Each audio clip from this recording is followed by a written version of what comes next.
नमस्कार साथियों, DLG YouTube channel पर मैं आप सभी का हार्दिक स्वागत करता हूं।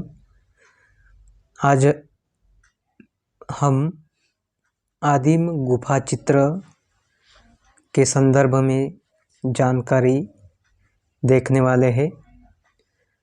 मानव सभ्यता का इतिहास में गुफाओं का महत्व अहम रहा है।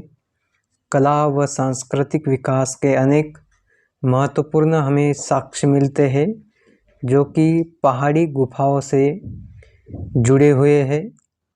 ईसा पूर्व 20,000 से 10,000 वर्ष पूर्व पुरान पाषाण काल के मानव आद्यकाल की अपनी अनेक कृतियाँ गुफाओं में मिलती है। प्राचीन मानव की इस कला के भिन्न भिन्न स्तरों के उदाहरण संसार के अनेक भागों में हमें दिखाई देते हैं।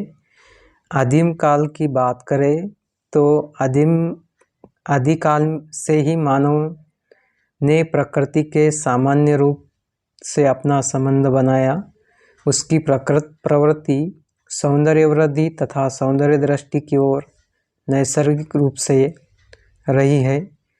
पाषाण युग के अंतिम चरण में पश्चिम यूरोप की गुफाओं की दीवारों पर और निचली छतों पर अनेक सुंदर ऐसे पॉलीक्रोम पेंटिंग मिलती है।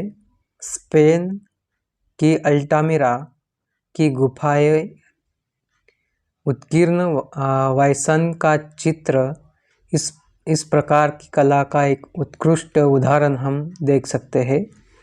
प्रागैतिहासिक कला उत्तर अफ्रीका के एटलस के पर्वतीय क्षेत्रों में फैली हुई थी। इस प्रकार के गुफा चित्रों में प्राय जीव जंतुओं के चित्र प्रमुखतः माने जाते हैं। हाथी, गेंडे, जंगली सुअर, घोड़े तथा अन्य विशालकाय प्राणी अकेले या समूह में चित्रित किए गए हैं।